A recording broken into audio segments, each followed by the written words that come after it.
chaque zone, puis voir ce que vous avez proposé, puis travailler dans le sens. Maintenant, inspecteur Chakoma, lui, il va intervenir, à partir de la semaine prochaine. C'est bien. C'est ce que je suis en train de dire. Je disais comme ça que un monde subversif. Les titres, la table de matière, tu verras un peu. Même si tu n'as pas lu, il faut regarder là-bas. Forcément, parlant d'un monde subversif, c'est une question simple et propre et d'en appeler à certaines connaissances. Ça va? Ça c'est pour assurément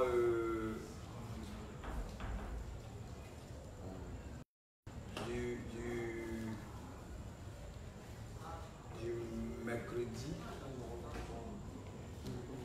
au vendredi. Moi je vais faire lundi, mardi. Et toi tu vas faire mercredi, jeudi. Maintenant, chaque mois pour le vendredi, va faire une présentation sur les pensées du film là. Voilà, mais je passe partout là, il y a 3 médicaments, on a commencé à régler le problème d'un aveu. On a fait combinaison de passe partout, deux plantes. C'est quand je ne vous donne pas la plante que je vais bouffer votre argent un peu. La technique.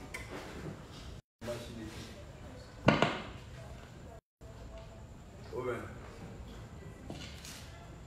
Allô. Voilà, tu fais ça, tu vas commencer à bien voir. Allô, allô. J'ai appris que tu essaies de faire, mais ce n'est pas tous les jours que tu t'en souviens. En un mot, tu dors bien souvent. Allô. Sans avoir fait le bara.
Vraiment, on a parlé de la loi, on a parlé du péché, on a parlé de la vanité du monde. Bon, vraiment, l'âme était beaucoup attentionnée. La vanité du monde, là, c'est quoi? Comment tu as parlé de la vanité du monde? On a même assisté à certains qui allaient sur le front. Oui, ça c'est important. Ils dormaient carrément. Pendant qu'on faisait front, ils regardaient la télévision. Qui a le livre 64 dans son portable?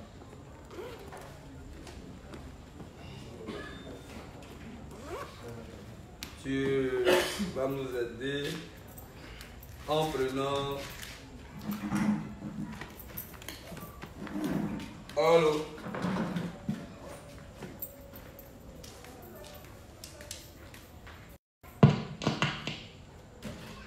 Allô? Il faut faire les techniques, les 2 cailloux qu'on met.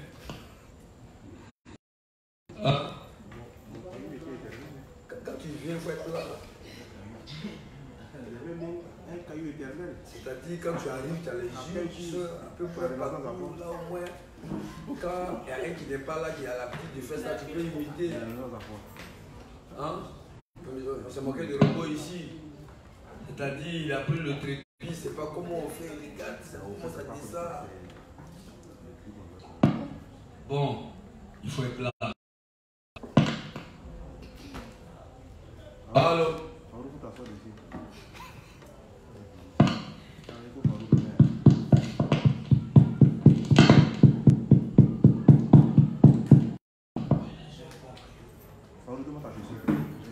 Vous voyez qu'il y a beaucoup de cailloux mis tout autour.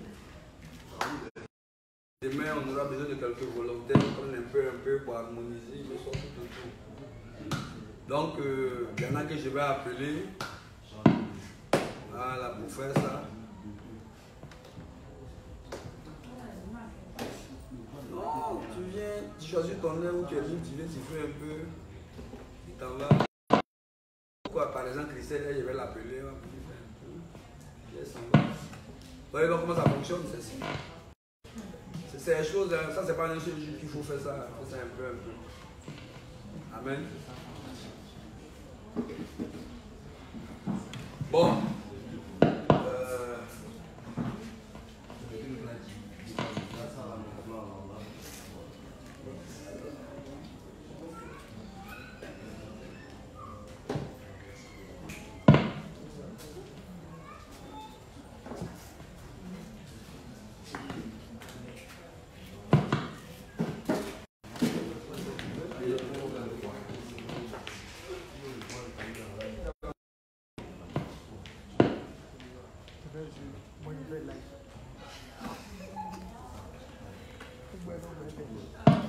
Qu'est-ce que les gars disent? Tu fais idiot. Attends. Vous payez une blague ça quoi. Mais moi il n'y a rien à faire. Ça va, je peux faire du vidéo audio. Et là, il y a pas un audio. Et une vidéo. Vous êtes malade. Je veux les deux. Et puis les gens, moi ils me mettent sur la plateforme WhatsApp, tout le monde va prendre. Tout ce que tu envoies, il faut me ramener ici. Tu fous ou bien? Tu me fais 2 gigas, t'envoies 2 gigas encore. Et pourquoi tu fais une demande de connexion? Laisse. Dieu qui fait. Ne t'inquiète pas. Comme Dieu dit ça, ta connaissance est fibre optique. Il va devoir te marier, il va te faire. Moi qui n'en va me faire. Il y a pas comme ça. Moi, je vais m'attendre 4 heures pour avancer.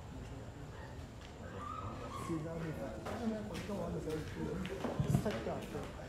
On est fini pour une seule chose.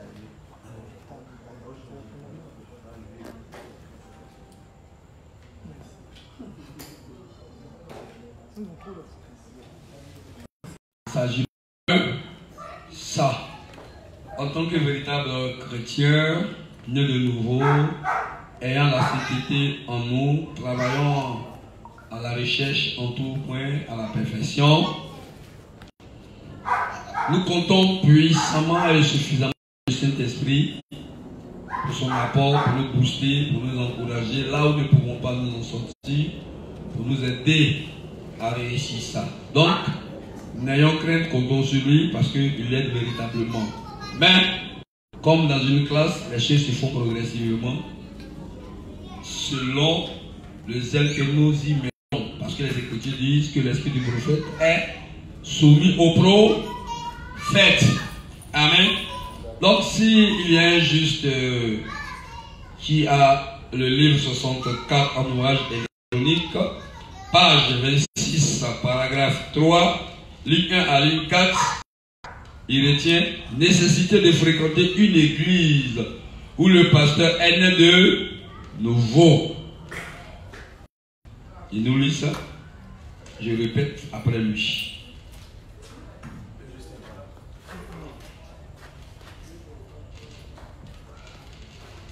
Livre 64, page 26, paragraphe 3.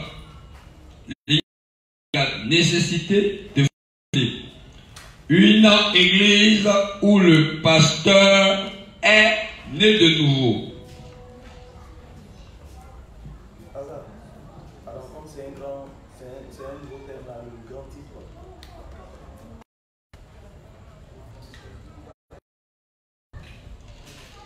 il est vraiment important pour vous de fréquenter une église où l'évangile de l'eau et de l'esprit est proprement enseigné, même si le pasteur qui la dirige ne s'y connaît pas vraiment en affaires séculières. Malheureusement, cependant, il y a tellement d'églises dans ce siècle présent qui ne peuvent simplement pas enseigner proprement la rémission des péchés par l'évangile de l'eau et de l'esprit. Donc, on va loger ça dans la nécessité d'identifier ses leaders et croire les serviteurs que Dieu institue. Ça va? Nécessité d'identifier son leader ou c'est et croire les serviteurs que Dieu institue. Donc, à plus d'un titre, c'est un thème qui est important. Sans faux fuyant, on l'aborde parce que Dieu travaille au travers des serviteurs qu'il a établis. Et comment on est établi par Dieu, quelles sont les conditions à remplir, comment on devient ouvrier, les étapes à gravir, progressivement les travaux que Dieu a accomplis par lesquels on reconnaît que Dieu est avec tout. Comment le groupe d'ouvriers, de serviteurs, de ministres, qu'on appelle le groupe de leaders aussi, subissent et ces étapes sont établies progressivement jusqu'à faire de cette église qui recherche les intérêts de Dieu en tout point de vue, qui a ses défauts, mais à chaque fois qui recourt au renoncement à soi, à la vie de foi, pour les corriger, pour voir Dieu agir.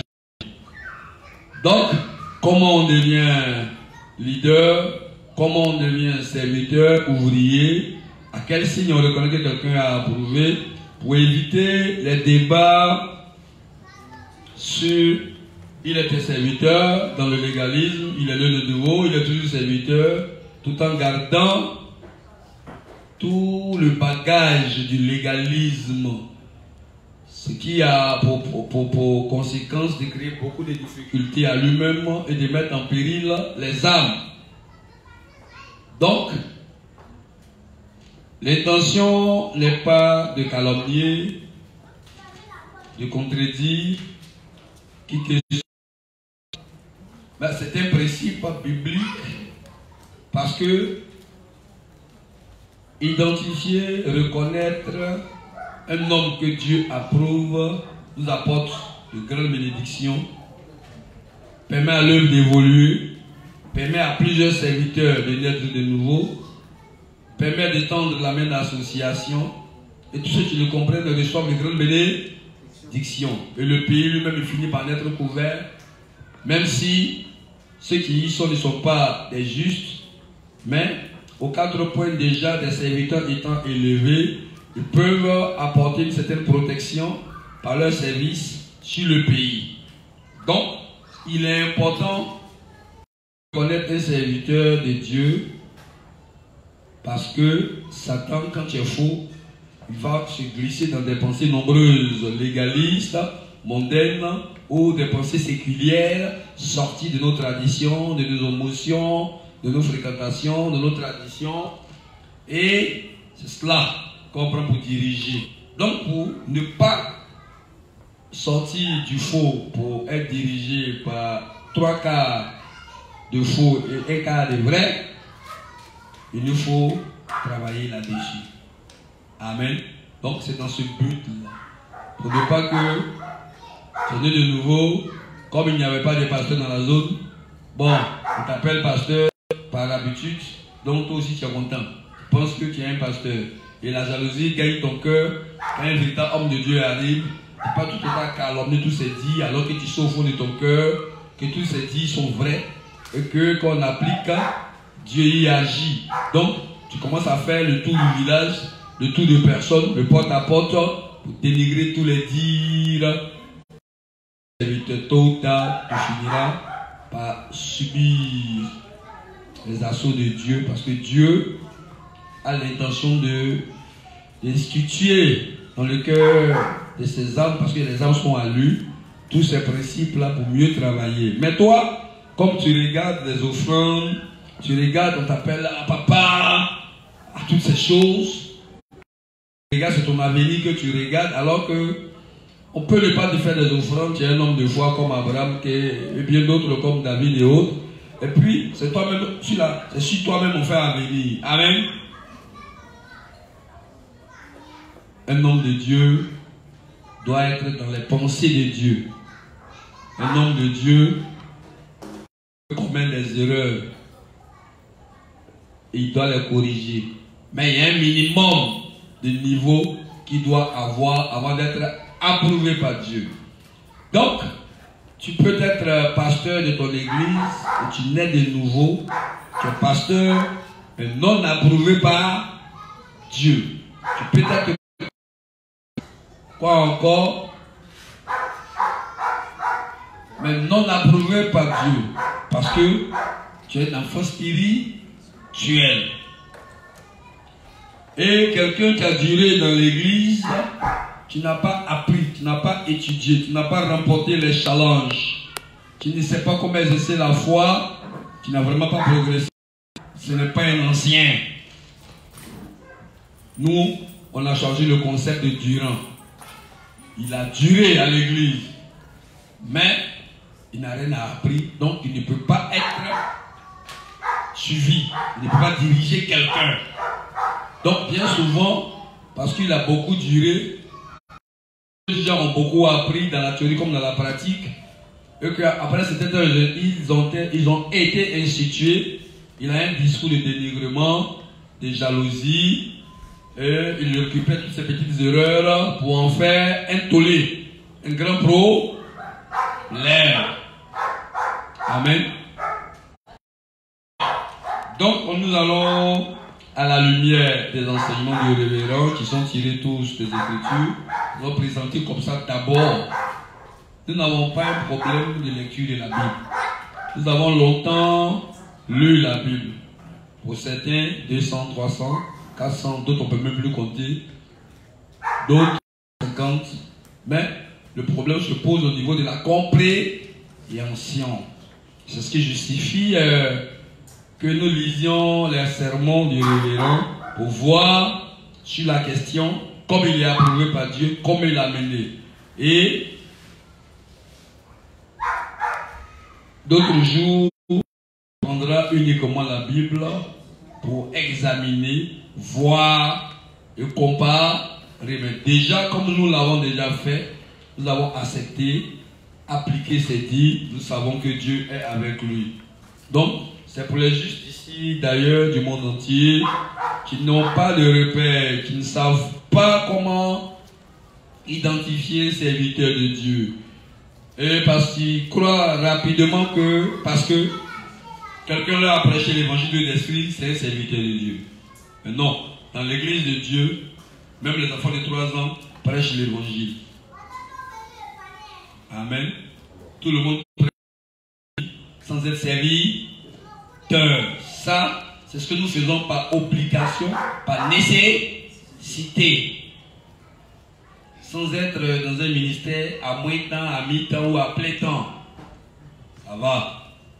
Donc, j'ai souhaité commencer par certains ouvrages sur disposition, soit en volume électronique, tel que le livre 64, soit en ouvrage papier, tel que le livre 59, et revenir jusqu'à au livre 1 par exemple, pour qu'on voie un peu ce qu'il dit de ça dans la livre supérieure, comment il a fait mention de cela aussi dans la livre inférieure. Certains diront que c'est seulement dans la livre supérieure qu'on trouve ça. Mais bien entendu, le révérend travaille pédagogiquement. Seulement que quand tu nais de nouveau, tes pensées sont fixées sur une seule chose, naître de nouveau. Donc, tu ne vois que naître de nouveau. Puis c'est après, les problèmes aidant, venant progressivement, toi lisant, tout peu à peu, tu commences à voir les autres aspects dont il a parlé. Tu saisis ça, tu catalogues ça quelque part dans un carnet, tout ce qui se ressemble, tu mets dans une enveloppe. Quand les problèmes se posent, tu les lis ou tu les lis à l'avance pour que quand ça arrivera, tu sauras quoi faire. Donc, Nous faisons ces enseignements en vidéo du soir. Nous ne serons pas les seuls à faire. Des inspecteurs prendront le relais. Les thèmes seront diversifiés. Chacun a l'obligation, le devoir de à mettre ça en application. On se rendra mutuellement visite pour voir. Nous veillons les uns sur les autres pour voir comment nous appliquons, comment nous grandissons ensemble avec ça. Et puis voir Dieu se lever comme un grand soleil sur nous et sur notre pays. Et puis, assurément, des conférences se feront à l'intérieur du pays pour aider les autres frères. 2 ans, 5 ans, bon, tout en ouvrant des fenêtres sur Internet, les buts sont clairs, et trouver là-bas un jour, travailler avec eux, et puis préparer, faire des préparatifs financiers, rechercher dans la prière l'argent, allant sur le terrain, faisant des cotisations par-ci, par-là, élevant des entreprises pour ça. Un de ces 4 matins, d'autres pour la première fois prendront l'avion, n'est-ce pas? Ils nous diront les premiers jours. Bien entendu, il est à noter aussi qu'on ne arrivera plus, d'autres s'y prennent la route de Paris. Maintenant qui seront aux États-Unis, d'autres on les reverra, d'autres disparaîtront et ils réapparaîtront après avec des témoignages poignants. Voilà, j'ai fui, mais vraiment, Dieu m'a rattrapé. J'ai vu que en dehors de la vie de l'église, franchement, c'est compliqué. Tu es esclave de ton chef d'entreprise. Lui, ce qui l'intéresse, c'est son travail. Le reste, il s'en fiche. Tu l'enrichis. Et puis bon, peu importe ce qui t'arrive, ça c'est ton affaire. Tu es remplaçable, alors que Dieu est un grand maître compréhensif.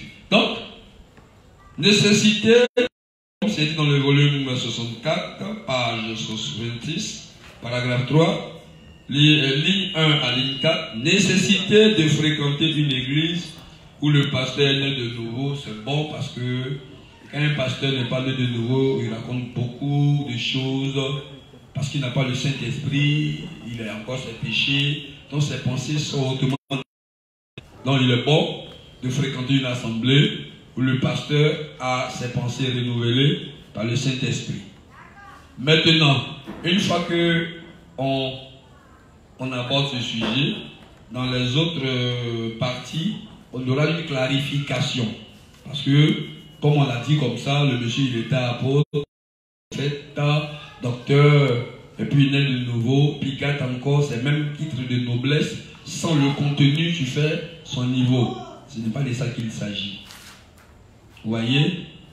Donc, en lisant progressivement, on laissera parler le révérend et on expliquera les dires. On va les expliciter. Merci. Donc, on passe sans plus tarder à la page 446, paragraphe 2, ligne 3 à ligne 69. J'espère que tu maîtrises le portable que tu tiens en main. Être guidé rend heureux, n'est-ce pas? C'est que ils vont voir ton visage.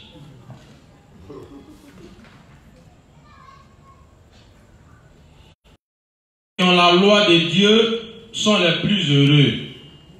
En effet, ceux qui ont un leader pour les guider sont les plus heureux. Ceux qui ont Dieu à leur côté sont le peuple bienheureux. Ceux qui ont un berger sont les plus heureux. Et ceux qui ont des frères et des sœurs sont aussi les plus heureux, ainsi que ceux qui habitent dans le royaume de Dieu.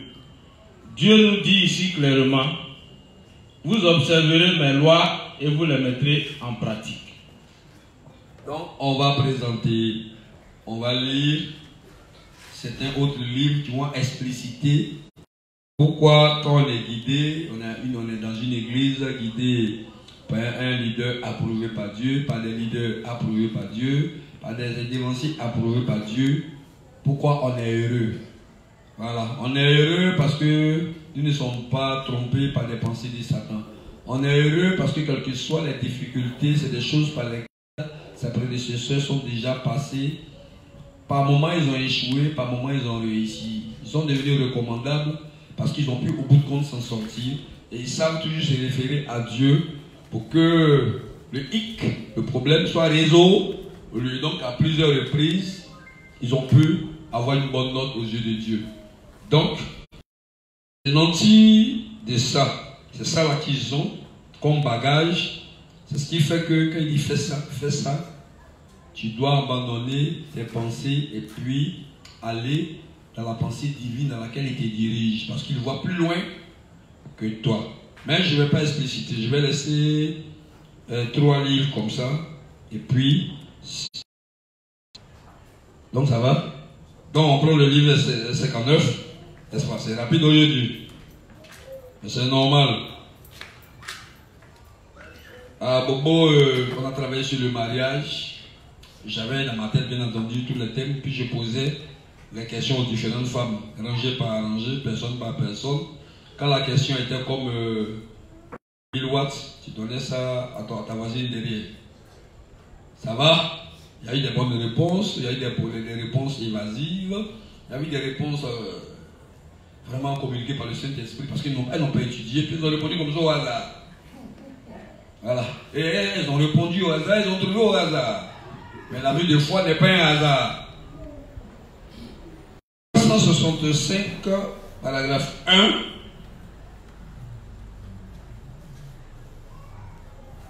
Livre 59, ceux qui peuvent bâtir une église. C'est intéressant, ça, parce que chacun pense qu'il suffit d'avoir les livres, il suffit de connaître le leçon, et puis on peut bâtir une église. Donc il nous faut connaître ceux qui peuvent bâtir une église. Mais ailleurs, savoir c'est quoi une église de Dieu et une assemblée de Dieu. Voilà, ça va. Une fois que on connaît ça doucement, on saura faire la différence. Et puis bon, comme tout les débats inutiles.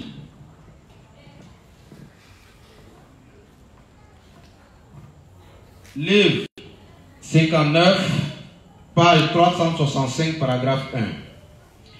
Vous et moi qui sommes dans l'église de Dieu devons d'abord avoir la foi qui croit à la parole de la justice de Dieu. Et deuxièmement, nous devons pleinement accepter la parole de Dieu dans nos cœurs. Finalement, nous devons complètement obéir à la parole de Dieu. Notre Seigneur confie son œuvre à ces sortes de gens. Regardez Abraham qui apparaît dans la Bible. Il a fait face vraiment à une multitude de difficultés avant de s'installer à Canaan. Mais à chaque fois qu'il faisait face à des difficultés, il avait la foi complète en Dieu et lui obéissait entièrement. Et donc à cause de cela, il a été conduit par la parole de Dieu. Nous devons tous être comme cela aussi. Si la parole de Dieu le dit, nous devons être des gens qui disent « Oui, c'est vrai ». Dieu a accompli son œuvre à travers ceux qui suivent sa parole par la foi et les gens qui obéissent vraiment à sa parole, peu importe ce qu'il a dit. Ça va, non? Dieu l'a institué, exemple Abraham, parce que lui, il obéit complètement à la parole. Il a eu des difficultés, bien entendu, mais sa foi a été bâtie. Peu importe ce que Dieu dit, il dit oui, il exécute. Dieu a fini par faire de lui un puissant royaume. Il a eu beaucoup d'âmes, il a eu de nombreux biens. C'est pas là? C'est exact. Donc, si tu te rends compte que quand la parole dit, toi tu te dis Amen, tu ne connais même pas quelque chose sur le conseil de Dieu. Tu n'as pas appris pour faire ton chemin d'erreur, d'échec, avant que Dieu ne travaille avec toi par beaucoup de choses. Tu ne peux pas, tu ne peux pas prétendre serviteur de Dieu approuvé, au point même d'avoir une assemblée reconnue au ciel par Dieu. Donc, encore ce point, il dit une chose puissante, mais tu seras explicite et on retient qu'un serviteur de Dieu, que Dieu approuve, c'est celui qui croit en Dieu totalement, dans tous les aspects de la parole. Peu importe ce que Dieu dit. On continue. 363, paragraphe 3. Dieu confie son Église à quelqu'un qui connaît et comprend sa volonté. Il va de soi que si tu ne connais pas et tu ne comprends pas, c'est pas possible.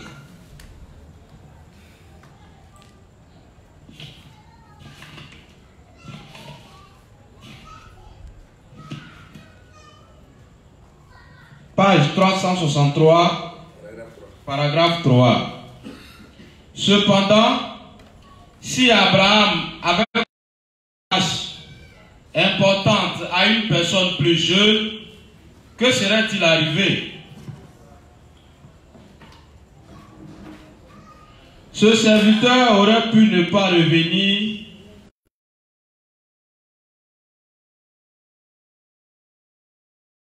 humaine pour amener n'importe quelle femme dont Abraham ne voulait pas. Le récit d'aujourd'hui où Abraham révèle bien comment Dieu agit et comment il a accompli sa volonté. Dieu accomplit son œuvre avec des gens qui comprennent bien sa volonté et ceux qui ont la même foi qu'Abraham et élèvent complètement la volonté de leur maître. Vous voyez, c'est redondant. Il répète encore. Des gens qui connaissent complet le maître qui est Dieu. Ils connaissent ça totalement. Ils y croient. Ils les appliquent constamment. Il est évident que les débats inutiles que nous avons, est-ce que c'est lui le serviteur de Dieu? Doit-on l'appeler pasteur? Est-ce que c'est le leader de la nation? Est-ce que c'est le leader de la région, du village? Quelqu'un qui connaît totalement les volontés de Dieu, qui les met en application et qu'on voit les résultats. Parce que bientôt, le budget sur les films sera fixé. Ils ont commencé à faire des échantillons là-bas. Ils vont vous ajouter. Et puis, les films seront... On doit travailler. Bon. Et ce travail-là permettra à plusieurs de naître de nouveau. Ben, on va garder le reste.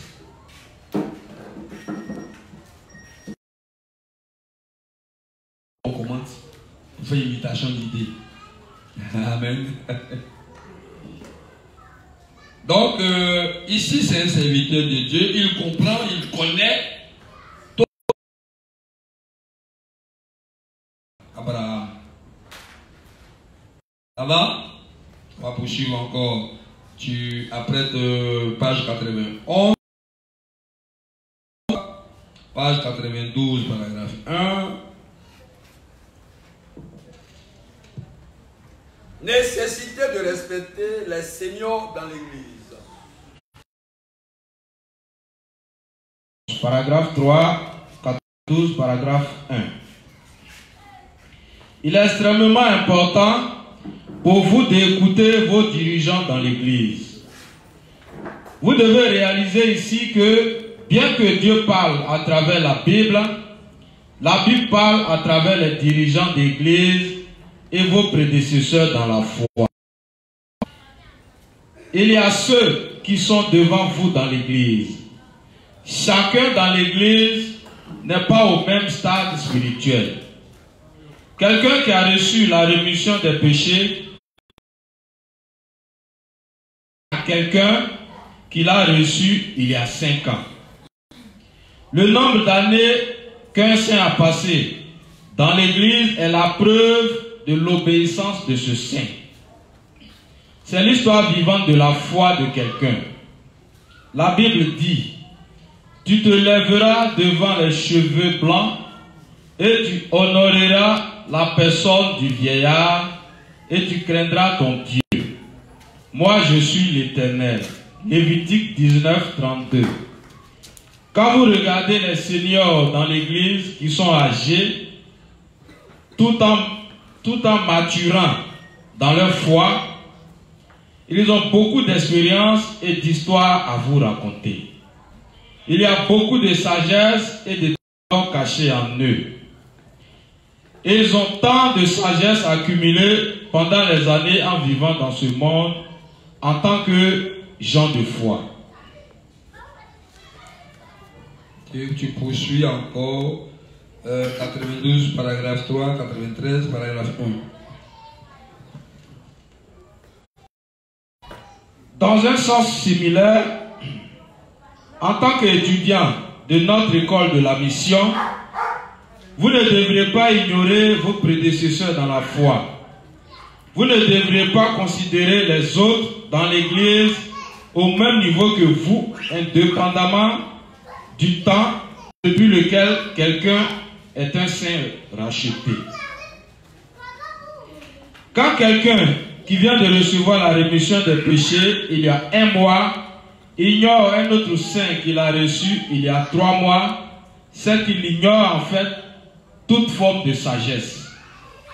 Il y a tant de leçons à apprendre de ces derniers. Vos prédécesseurs dans la foi ont tant de choses que vous n'avez ni encore expérimenté, ni encore goûté. Si vous les ignorez, alors vous êtes vous-même un insensé. Vous devez donc obéir à tous vos prédécesseurs. Si nous connaissons l'évangile, mais pas la vie dans l'obéissance, alors finalement cela revient à rien. Y a-t-il encore un commentaire à faire? C'est bien compris. Les gens qui ont mis tant d'années, qui ont appris, dont la foi est manifeste. C'est ceux-là qu'on appelle les seniors. C'est devant ces cheveux-là qu'il faut se lever, les écouter, accepter leur orientation. Ne pas dire du bout des lèvres, ah, les dévanciers, et puis par derrière, faire un procès de cercueil. Tu attises sur toi beaucoup de diction, tu ne vas pas grandir. Si tu passes tout ton temps à ton dévancier rancunier, au point de ne pas avoir envie de te donner des instructions, quand tu vas venir, il n'est pas le temps. Lui aussi, il a laissé Satan prendre le Dieu, si tu ne vas pas grandir. Donc, déjà, on explique ce que c'est qu'un senior, un devant, c'est un ancien dans l'église. Dans les boutiques, dans le vrai sens. Il ne s'agit pas de tous les anciens du quartier, alcoolo, chercheurs des jeunes filles de 12 ans. Il ne s'agit pas de ça. On dit des anciens dans la foi qui ont duré dans l'église, qui ont remporté beaucoup de batailles spirituelles que Dieu a orientées, que le Saint-Esprit agrée, accepte. L'Esprit de Dieu les aime. Parce que grâce à eux, l'évangile progresse. La foi est exercée, les choses arrivent. Tout ce qui est à l'existence. Le diable se sent malheureux, triste. Quand il se lève très matin, quand il est en train de se brosser, c'est comment de tuer. C'est ça qu'il a pensé le diable. Donc, c'est cela qu'on appelle des prédécesseurs qu'il faut respecter dans la foi. Amen. Donc, vous voyez qu'il y a des anciens dans l'église. Dans le conseil pastoral, il peut y avoir des anciens. Parmi les inspecteurs, il peut y avoir des anciens. Il peut y avoir des nouveaux, n'est-ce pas? Il y en a à qui on a confié nouvellement des zones. Donc, ils vont se référer à ceux qui ont eu des zones qui ont pu s'en sortir. Ils disent, mais anciens. Il dit, bon, quand cela m'est arrivé précédemment, au lieu de me disperser à évangéliser, on a élevé un camp de formation à Lokwa sur les principes. Et on s'est attelé au respect de ces principes. Alors, grande surprise, il y a eu des choses. On a regardé un aspect, on a dit, bon, on met de côté, on a fait, qu'est-ce qu'on veut faire avec Dieu, on a fait des préparatifs, on a calculé ce qu'on veut faire, on a commencé à mélanger orangement les non. Et puis progressivement, on a été capable de bâtir. Sinon, si un seul veut bâtir, franchement, c'est lourd. Tu as pris des bâches ici, on a pu payer une bâche qu'on a rallongée. Bon, je dis une bâche qui vaut maintenant 1 million. On regarde, Ça, quand il dépose dans le feu, franchement, ça avale 2 bâches. Et puis, on va expliquer progressivement, sans compter sur un riche qui naîtrait de nouveau, sans compter, donc, si quelqu'un qui serait gentil, comment nous avons lancé des activités, des rituels, ça touchait le cœur de Dieu, j'ai commencé à mettre des business, et dans le cœur de chacun, on savait quoi donner. Dans la loi de la répartition, comment on se mobilisait pour aller évangéliser ensemble, en marchant à un moment donné, en taxi après, en taxi compteur, et puis en véhicule personnel. Plus après, car pour connaître les charges liées à ce genre de choses. Donc, un prédécesseur dans la foi, ces choses. Donc, quand c'est ton tour d'accéder à ces choses, il est mieux de prendre lui pour ne pas tomber dans les mêmes erreurs qui l'ont retardé, pour que tu aies des raccourcis. Donc, c'est pourquoi, quand des problèmes sont posés, j'ai pris note et pour chacun, je dirais ce qu'il doit faire. Parce qu'il a eu un moment, il savait où prier et les âmes venaient, on prie où, de louanges que je recevais à longueur de journée. Ah, les gens arrivent, ils demandent où on prie, et puis il n'y avait pas de lieu où prier. Donc, en examinant les ouvrages du révérend et la Bible à la fois, vous avez vu que j'ai été au Maroc. En son temps, il n'y avait pas beaucoup de construction. J'ai pris des territoires, j'ai proclamé, mais vous avez vu que les gens construisent sur les territoires. J'ai dû revenir aux Écritures, lire encore, revenir dans le livre du révérend, mais comment on fait, priant toujours. Donc, un prédécesseur qui est passé par ces choses, qui a pu s'en sortir tout doucement, c'est un ancien, c'est un vieillard aux cheveux blancs. Un prédécesseur a dû partir de l'imperfection dans son foyer, de l'imperfection dans la gestion de ses enfants, de l'imperfection dans l'ignorance des par-ci par-là, qui est arrivé à c'est une référence pour vivre longtemps et servir Dieu longtemps. Parce que mourir en cours de route pour des petites maladies que la médecine ne connaît pas, c'est fréquent. Ça va? Vous voyez, en matière d'éducation, il y a des prédécesseurs. Donc on lit, on regarde, parce que nous ne sommes pas les seuls à éduquer nos enfants. Ils nous font beaucoup de surprises. La télévision est un parent, le voisin est un parent, l'école est un parent, même ses camarades, les mêmes promotions, ce sont des parents qui nous aident à mettre dans la tête de notre enfant les mots ou des comportements que nous ne voulons pas. Il y a un prédécesseur, c'était un vrai sage. Donc si nous les ignorons, soit à cause de leur jeunesse, alors qu'ils n'ont plus d'expérience en matière de relation avec Dieu, notre existence, on va se tromper. Donc, quand quelqu'un dit il est prédécesseur, nous voulons le voir entièrement se référer aux Écritures et on doit sentir que effectivement chaque principe de Dieu, effectivement ses yeux étant sur la tête, il les a regardés et s'est attelé à les respecter, mais qu'il ne vienne pas avec ses pensées traditionnalistes, ses pensées du vaudou, ses pensées des bourreaux, ses pensées des atiers, que sais-je encore, Yoruba, pour nous dire que c'est la pensée divine. Ou bien une tradition de révérend qui veut réactualiser dans la justice. Donc quand il devient comme ça, ce n'est pas un prédécesseur. C'est un arbre qui a duré dans le sol, qui n'a rien produit. C'est un Dieu. Donc une fois que cet aspect est ressorti, c'est pour nous montrer la nécessité de les respecter, de les écouter, de laisser s'orienter par eux pour la bonne marche de l'Église. Il faut les consulter pour éviter les échecs unis qui ne sont pas utiles. Ça va? Ça va? Reste pour du social. L'autre, je ne la vois pas comme ça.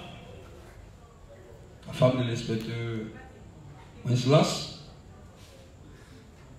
N'est-ce pas? J'ai remarqué beaucoup d'ATM chez nous. Wenceslas. Non, qui est tiré des annales. Donc, la la page 41, paragraphe 3, page 42, paragraphe 1. Nécessité donc d'élever des serviteurs de Dieu pour sauver les âmes par l'Église. Donc le point que nous venons à peine de lire, c'est-à-dire nécessité de respecter les signaux dans l'Église, facilite la bonne marche dans l'Église, permet aux âmes de grandir aussi rapidement et d'éviter certains problèmes qui ne sont pas utiles. Ça va? Voilà. Tu peux rentrer dans ton temple de Bouddha, bouder, mais il faut suivre et tu verras que les choses iront de l'avant. Donc, plus tard, sans rentrer dans d'autres thèmes qu'on n'a pas encore lus, on va laisser progresser. Mais vous voyez que c'est le problème. Le livre dira qu'il y a ce qu'on appelle un prédécesseur dans la région, n'est-ce pas? Voilà. Ce n'est pas seulement dans l'église, comme temple, comme unité d'un groupe, mais c'est en Côte d'Ivoire par exemple, s'il y a un prédécesseur, il faut l'approcher, l'écouter, se laisser orienter par lui. Si on a en Afrique des prédécesseurs, c'est de ça qu'il s'agit. Parce qu'un prédécesseur vraiment nous facilite la tâche. Imaginez si on n'avait pas un prédécesseur mondial. On avait même combien de temps pour avoir les lignes du révérend si le révérend n'avait pas été. Donc, ça a été une bénédiction que les livres soient produits et que ça vienne. Et puis on suit, à défaut de l'avoir devant nous, bon, on l'a. Mais, même s'il vient demain, ici en Côte d'Ivoire, lui il est calé en coréen, il va dire du quoi en français? Il va dire conférence des dents blanches. Bien entendu, s'il en a. Est-ce que vous comprenez? Bon, s'il y a un qui comprend anglais, donc on va essayer notre anglais approximatif. Vous allez voir que des Atiers seront leur anglais Atier, des BT seront leur anglais rempli de BT, les Maokas seront aussi.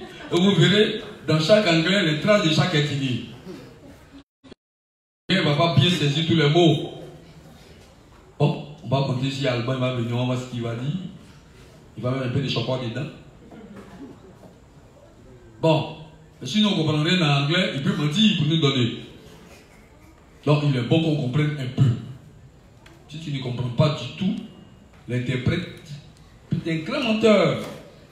Ça a été l'histoire quand les colonisateurs sont arrivés. Ceux qui sont à l'école, là, vraiment, le niveau était CP2, CE2. Et c'est lui l'interprète. Jésus vraiment descendait du ciel, les souris aux lèvres.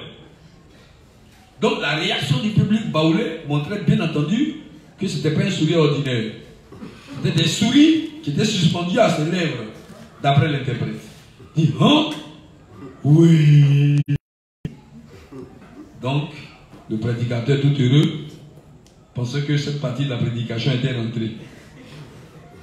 Or, c'était les souris qui étaient tout autour des lèvres de Jésus-Christ qui les supprimaient. Voyez un peu. Donc, les histoires des traductions là, on a essayé un peu, hein, on a vu. Hein? Le figuier. Ils ont essayé de traduire ça en Agni. En 3 heures, ils ont ramené ça en 1 heure combien? Bon. Vraiment, la contraction était vraiment. On a vu aussi le traducteur. Comment dire? Mossi. Non, c'est pas Mossi. Lobby. Voilà, ben tu vois qu'il y a de la santé de l'alcool dans les tests.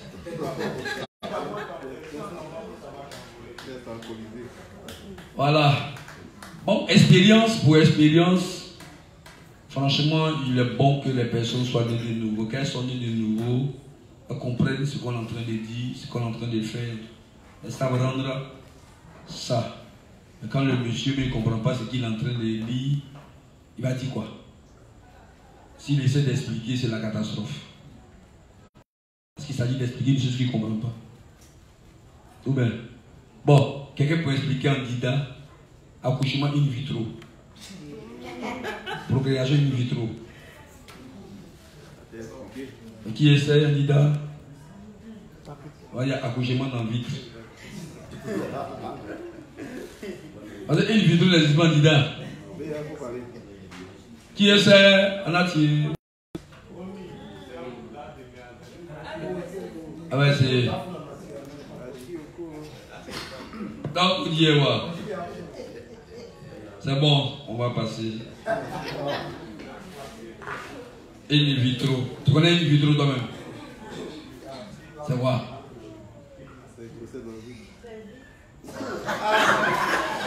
Non, c'est pas.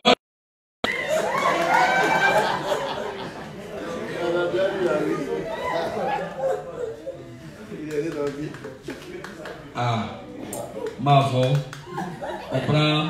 on va prendre dans ton ovaire une ovule. On va prendre spermatozoïde de quelqu'un. Et puis on met dans le laboratoire. Et puis l'enfant évolue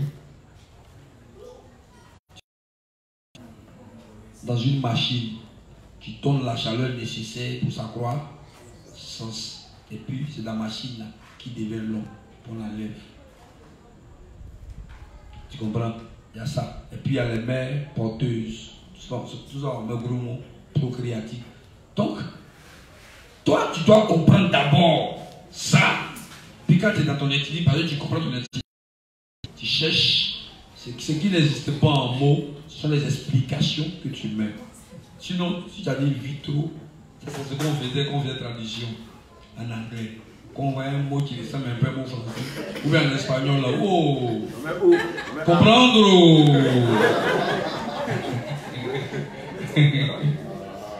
Quand tu ne comprends pas qu'on a mis tout en rouge, tu dis, ah, mais j'ai quand même fait une bonne chose, mais ils sont tous lumineux. Ririto. Parce que toi, tu as dit qu'en espagnol, là, c'est outa. Outa. Comprendre, riada. Et quand tu regardes, tu dis, señorita. Donc, forcément, si c'est pas ta, c'est to. Et tu as commencé avec to, ta. Maintenant, tu regardes aussi allemand.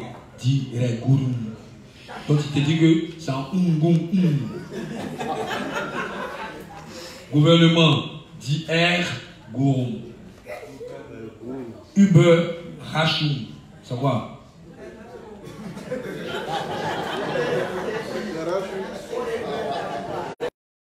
Uber. Rachou. Chou. C'est chou d'Uber.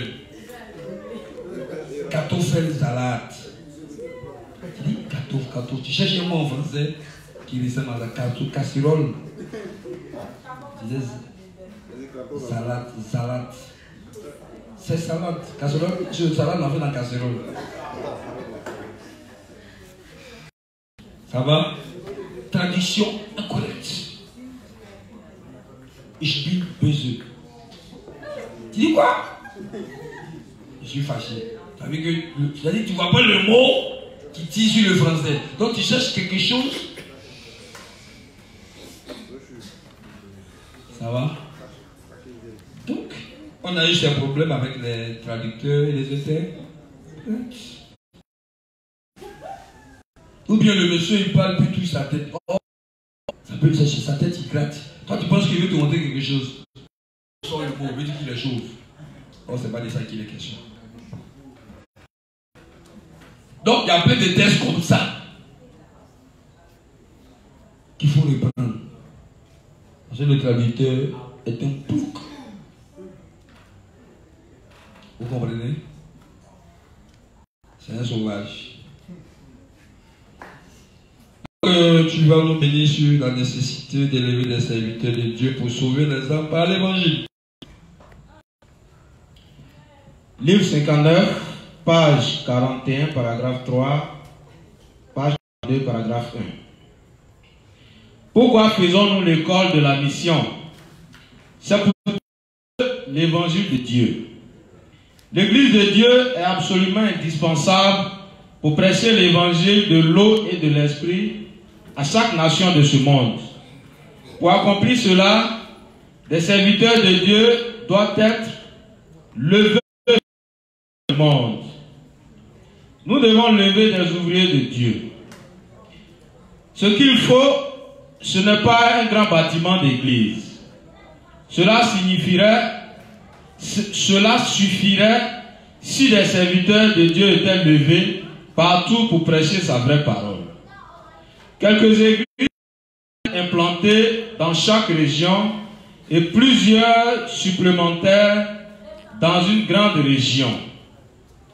L'église de Dieu est nécessaire partout, à Séoul, Incheon, chaque ville satellite autour. Beaucoup de nouvelles villes se sont développées récemment, mais que faut-il là-bas?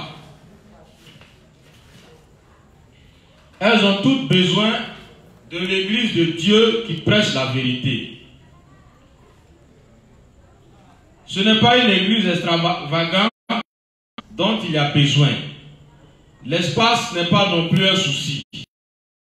Même une petite pièce avec une croix de bois et un pupitre suffit pour commencer une église, aussi longtemps qu'elle prêche l'évangile de l'eau et de l'esprit à tous ses visiteurs et chacun autour.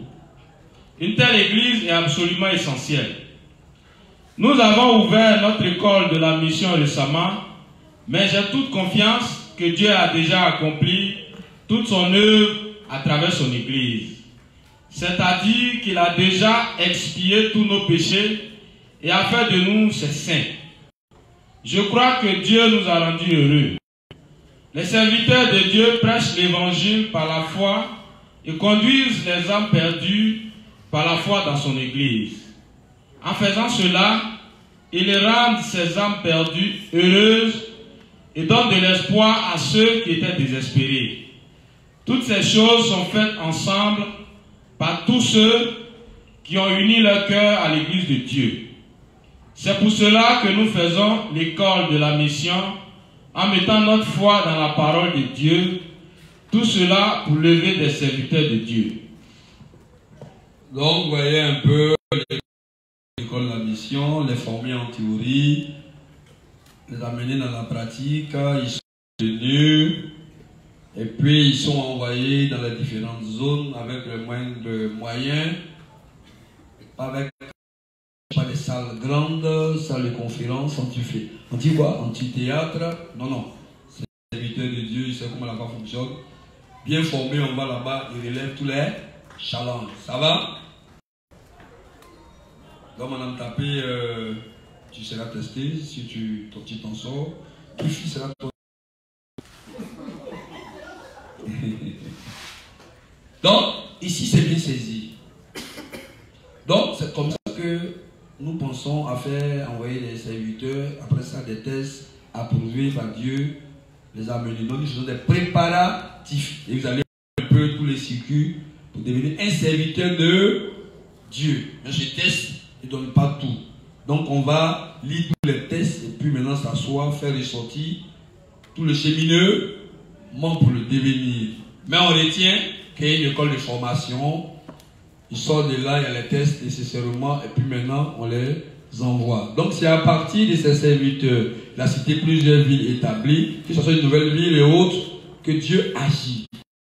Il a besoin de grandes choses. Il vient, il travaille, il a son entrée couchée, il travaille. C'est à partir de lui-même, il exerce sa foi pour avoir de grandes choses. Qui m'a compris? Lui, il est fait, il a été testé. La ville où il va, il n'y a pas de juste. C'est son rôle d'envoyer les justes là-bas. C'est son rôle d'amener les moyens. C'est son rôle d'amener l'argent. C'est son rôle d'amener les âmes pour en faire des serviteurs. C'est son rôle de poursuivre chaque âme, marteler la foi de chacun. C'est son rôle de leur apprendre la vie de foi, ainsi de suite. Parce que c'est des hommes du monde qui viennent avec leurs pensées. Donc pour suivre le Seigneur, ils ont besoin de renoncer à eux, de suivre la volonté de Dieu, de porter leur foi. C'est son rôle en tant que prédécesseur, ayant vécu et vaincu, et à remporter ces nombreux challenges, et les aider. Donc forcément, il lui faut avoir une expérience. Sinon, il sera tout le temps en train de tuer les âmes. En train de tuer les âmes. Les âmes, il faut les connaître, ne pas compter autre mesure sur elles. Pour ne pas être déçu. Amen. Voilà. Donc, ce point-là ressort ça. Donc, les serviteurs, ils sont établis. Et tous, ils sont de la mission, ils travaillent autour de la mission. Ils ont un révérend qui les aide. C'est pourquoi nous devons rendre compte aussi aux révérends. Et nous suivons la direction. Et puis on avance comme ça. Nous mettons nos talents ensemble. Nous mettons nos connaissances ensemble. Nous mettons notre foi ensemble. Nous faisons tout ensemble. Et nous veillons les uns sur les autres. Donc ceux qui sont à Mans, ceux qui sont à Oumé, ainsi de suite, nous sommes dans l'église de Dieu. Le même combat, c'est le même esprit, corrigeant les erreurs des uns des autres. Ça va?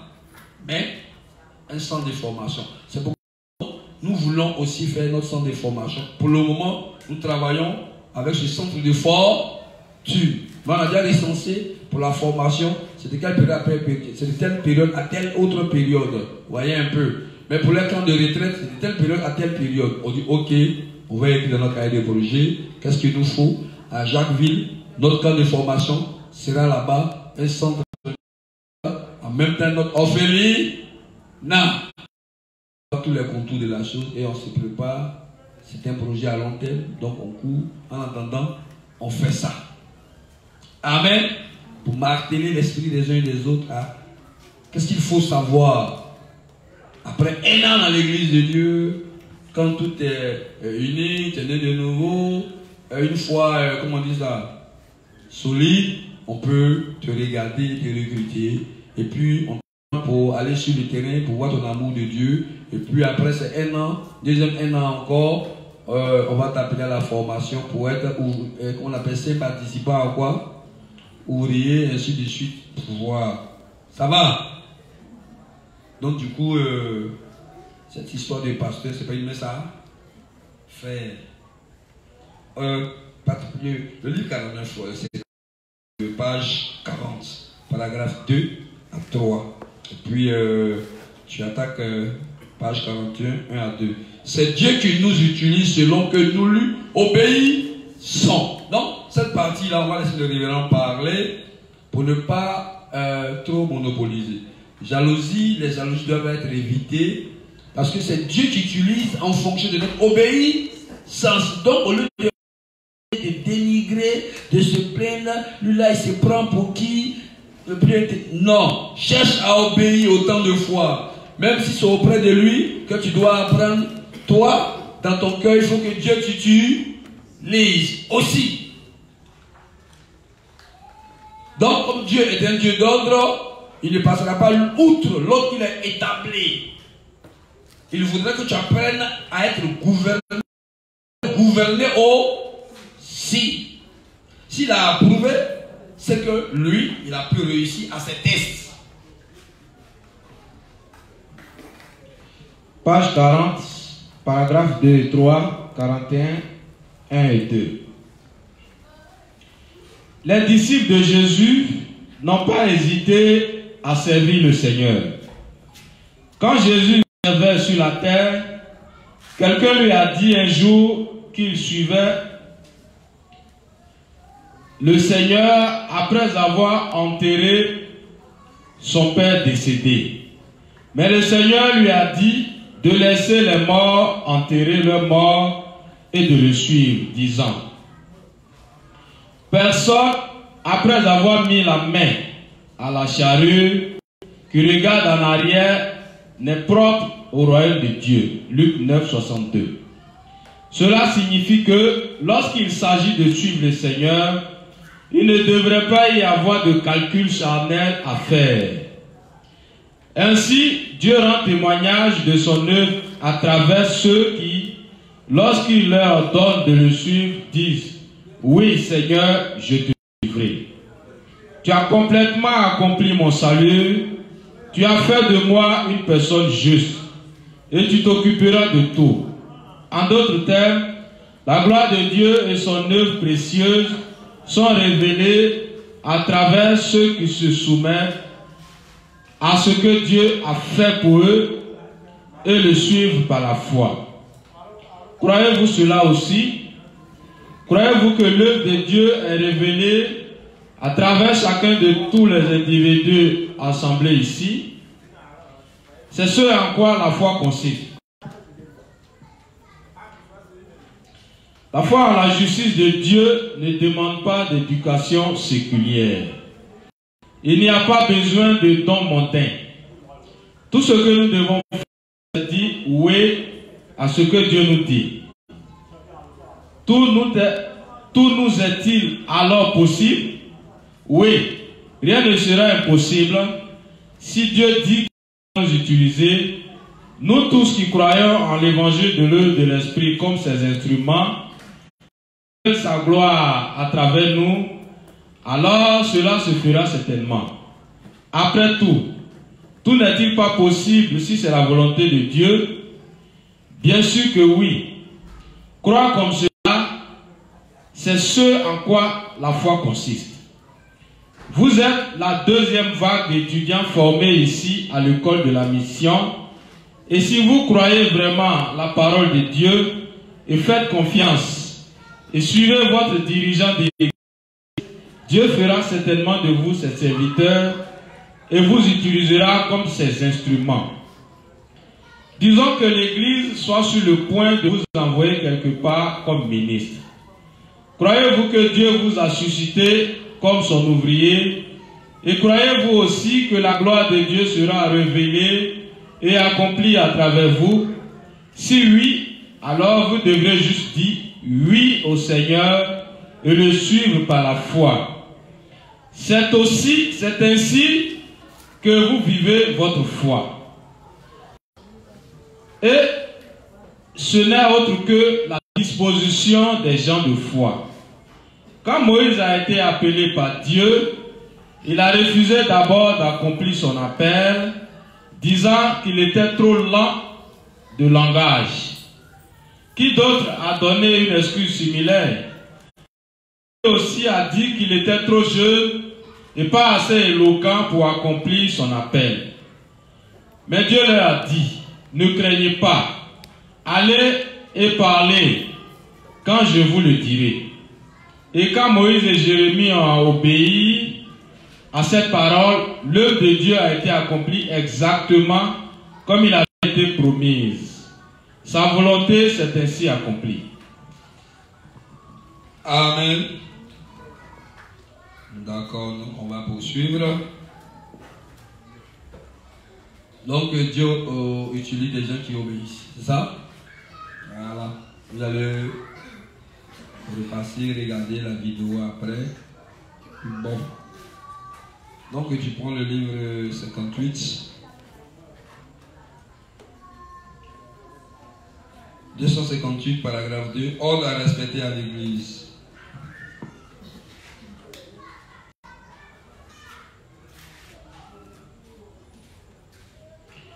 Livre 58, page 258, paragraphe 2. Tous les prédécesseurs dans l'église ont un devoir de servir l'évangile de l'eau et de l'esprit, obéir à ses commandements et prendre soin de tous ceux qui suivent leur pas. Ils m'obéissent premièrement, puis font que les saints dans chaque église leur obéissent pour l'accomplissement de la volonté de Dieu. Guider le peuple comme cela est aussi bénéfique pour nos corps et esprits. C'est bénéfique pour nos âmes, nos corps et nos circonstances. De plus, nous sommes si bénis par Dieu, et combien est-ce merveilleux! La joie qui vient de l'obéissance au Seigneur est si grande et si merveilleuse que nous ne pouvons que remercier Dieu. En aidant les autres à recevoir la rémission des péchés, en servant cette œuvre du précieux évangile, nous sommes nous-mêmes débordants de joie. Je suis certain que vous savez tous ce que je veux dire. Rien n'est plus joyeux que faire l'œuvre de Dieu.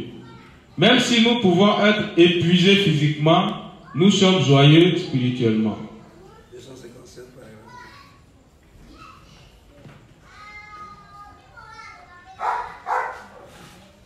257 paragraphe. 257, paragraphe 1. La foi d'un ordre auquel on obéit. C'est seulement quand une église est ordonnée correctement comme cela qu'elle peut devenir une église vraiment belle, une église puissante et une église qui vainc l'ennemi. Et c'est alors seulement qu'elle devient une église qui peut amener la grâce et la miséricorde de Dieu à beaucoup de gens. Est-ce qu'on avait le commentaire encore? Une administration assez solide. Des ministres, des ouvriers, des serviteurs, des simples, les laïcs, tout le monde obéit, c'est tout organisé, les tâches sont bien réparties. C'est plus facile de travailler, aller en mission. C'est facile de créer des entreprises qui appartiennent à Dieu, c'est plus facile. Les chantres savent qu'il y a un programme, ils doivent tourner par-ci, par-là, à des périodes précises. Dieu va demander de faire un programme où les chantres, pour telle période, à telle fête, ils vont intervenir là pour bénir les pécheurs qui auront le temps d'écouter et de poser des questions. Amen. C'est organisé, c'est hiérarchisé. Chacun vient là, il est formé, testé, retenu, approuvé, désapprouvé, reconduit. Toutes ces démarches-là rendent l'Église puissante et autorisent Dieu à agir puissamment. Je ne vais pas trop commenter. On va rapidement par 256, paragraphe 4. Établi et obéi à un ordre actif dans l'Église. Nous devons tous obéir à la volonté de Dieu dans l'unité. L'Église doit se soumettre à la volonté de Dieu qui est notre berger en chef. Ceux qui dirigent l'assemblée doivent obéir à la volonté de Dieu en unité avec le juge. Et ceux qui suivent leur pas doivent aussi obéir à la volonté de Dieu dans l'unité. C'est ainsi un ordre actif doit être établi. 256, paragraphe 1. Crois le Dieu que Dieu donne pour vivre.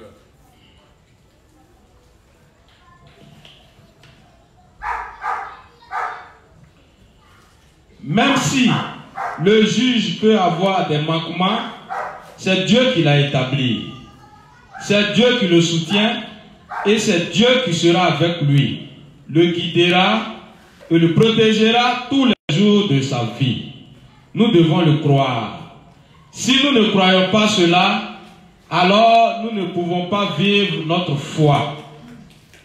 C'est le point principal de mon sermon d'aujourd'hui. 249, 1.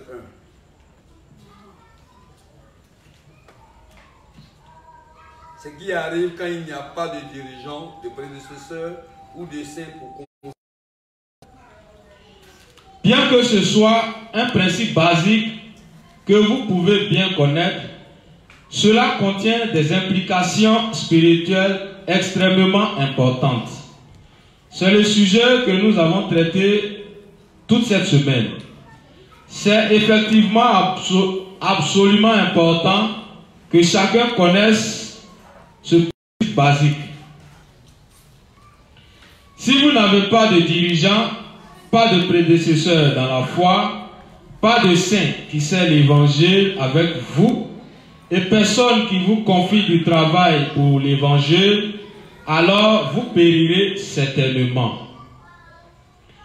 C'est un sort fatal. Prenez un moment ici pour réfléchir si vous avez réellement besoin ou pas de dirigeants spirituels et si c'est ou pas réellement bénéfique pour vous. C'est effectivement entièrement pour votre propre bénéfice d'avoir un dirigeant spirituel. Bien que ce soit bénéfique pour le royaume de Dieu, c'est aussi bénéfique pour vous. 238, paragraphe 2. Slash 250, paragraphe 3. 250, paragraphe 1. Les conséquences quand Israël n'a pas de dirigeant spirituel. Comme c'est écrit dans le passage des Écritures d'aujourd'hui, le peuple d'Israël était en paix pendant 40 ans quand ils avaient un dirigeant.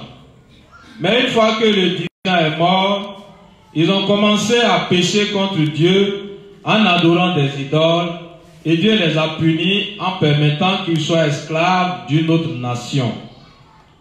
Il est écrit ici dans le passage des Écritures d'aujourd'hui que le peuple d'Israël a servi le roi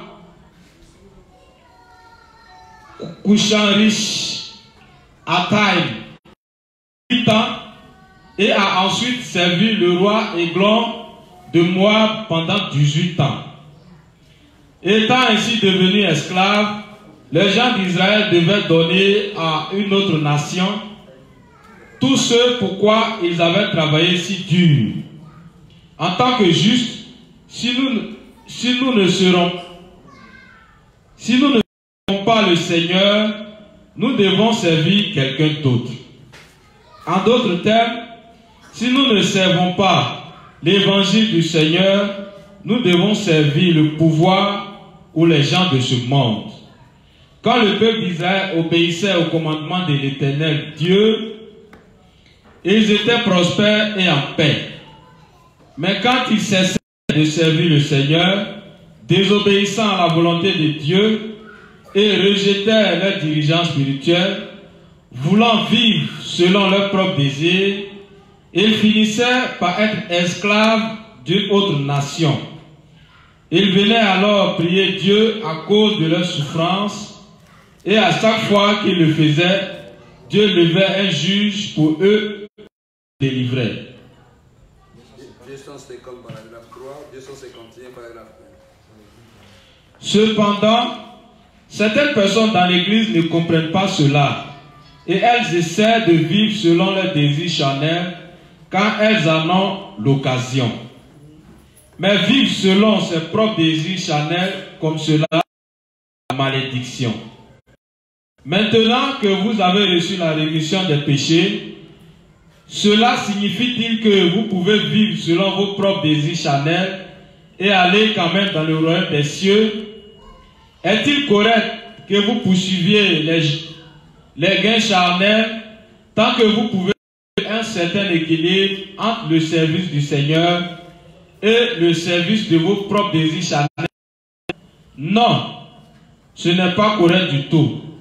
Un tel équilibre n'existe pas. Tôt ou tard, vous serez inévitablement condamné par conséquent. Vous serez rejeté de la paix du Seigneur directement. Vous perdrez tout et serez maudit en un rien de temps. 43, paragraphe 2, 3, 4, slash 245, paragraphe 2, 3, 4. Nécessité et obligation d'un dirigeant spirituel dans l'Église pour réussir. Dans un sens similaire, même parmi les saints rachetés d'aujourd'hui, il y a des gens qui n'apprécient pas les serviteurs de Dieu, pensant à ce que l'Église de Dieu fait pour diffuser l'évangile de l'eau et de l'esprit comme quelque chose de fatigant, insignifiant et lourd. Alors que la plupart des saints sont heureux d'obéir à la volonté de Dieu en unité avec son Église, d'autres ne le ressentent pas comme cela. En fait, certains des saints peuvent même penser qu'ils peuvent faire ce qu'ils ont envie de faire et prospérer quand même s'ils n'ont pas de dirigeants. Dans leurs propres calculs, il semble qu'ils puissent prospérer et fleurir corps et esprit sans aucun dirigeant spirituel. Dans leurs pensées charnelles, ils considèrent leurs dirigeants dans l'Église de Dieu comme quelqu'un qui les ennuie.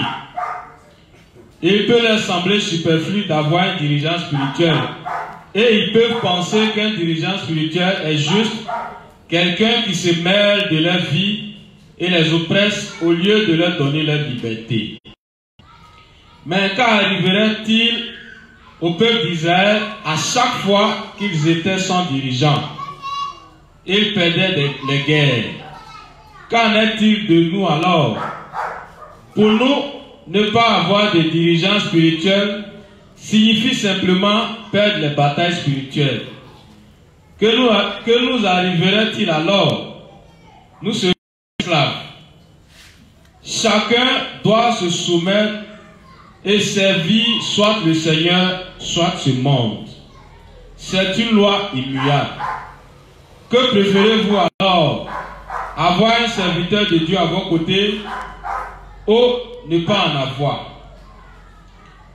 Comme nous venons de le voir dans la lecture des Écritures d'aujourd'hui, Dieu a suscité un juge nommé Othniel. Othniel pour délivrer le peuple d'Israël. Et c'est par ce juge que Dieu les a délivrés de la main du roi de Mésopotamie. C'est pour cela, comme c'est écrit dans la Bible, qu'Israël a pu jouir à nouveau de paix et prospérité pendant. Israël aurait-il pu cette longue période de paix s'il n'y avait pas de dirigeants? Non, cela n'aurait été possible.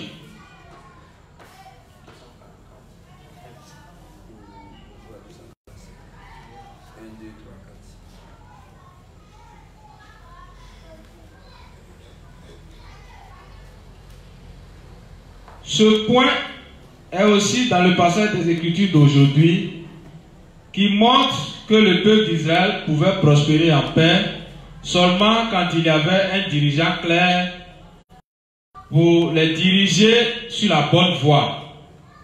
Les enfants d'Israël pouvaient fleurir corps et esprit quand ils adoraient Dieu seul, mais ils avaient besoin d'un dirigeant spirituel pour avoir une telle direction. C'est un enseignement saint bibliquement. Dans le passé, cependant, je parlais rarement de la direction de l'Église, comme je me sentais mal à l'aise pour parler du sujet, puisque je suis moi-même dirigeant de notre Église.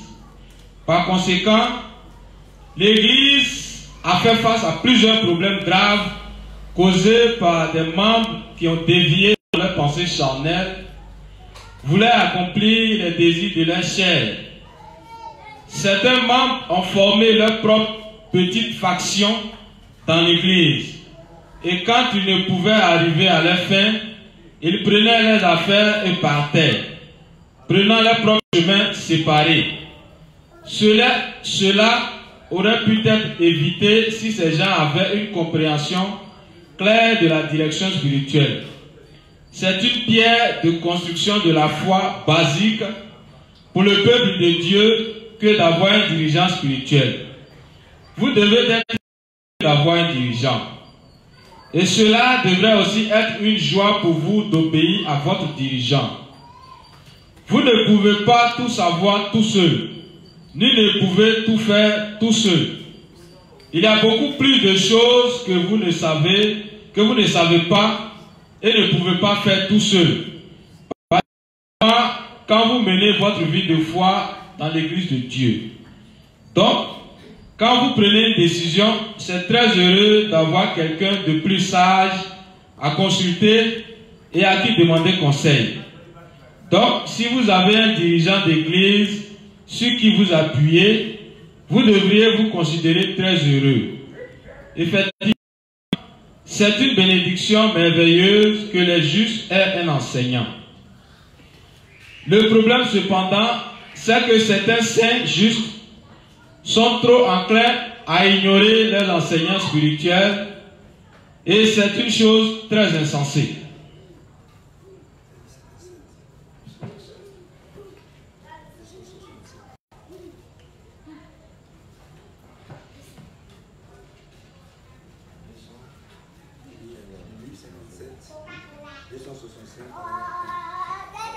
Début 57, page 265, paragraphe 1. Besoin d'un dirigeant spirituel pour les partenaires de l'étranger. Donc là, le 58, on a vu un peu... Successivement des points. Nécessité de l'ordre dans l'église d'obéir, diligence qui doit être, la nécessité des saints d'y obéir pour aller de l'avant, le cas d'Israël, quand il y avait un dirigeant approuvé par Dieu, qui suivait Dieu dans toutes ses volontés, quand il n'était plus là, les malédictions dans lesquelles tombait le peuple.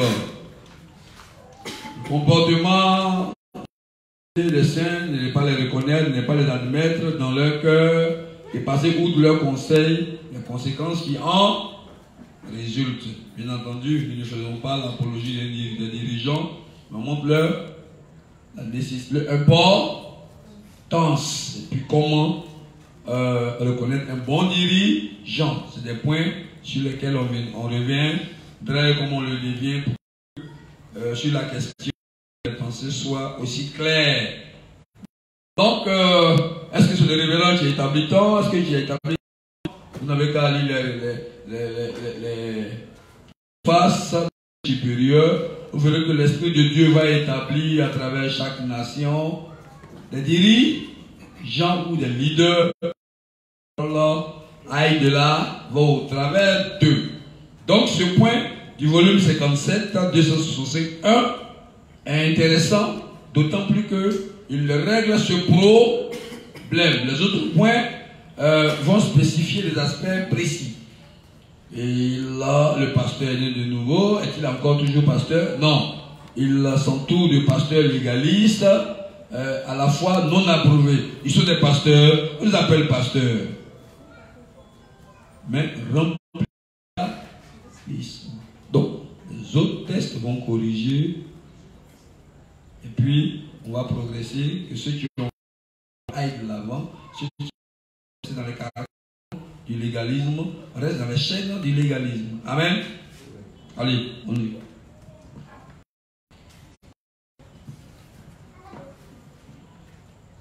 Livre 57, page 265, paragraphe 1. Le Seigneur nous a prévenu que le monde finirait bientôt.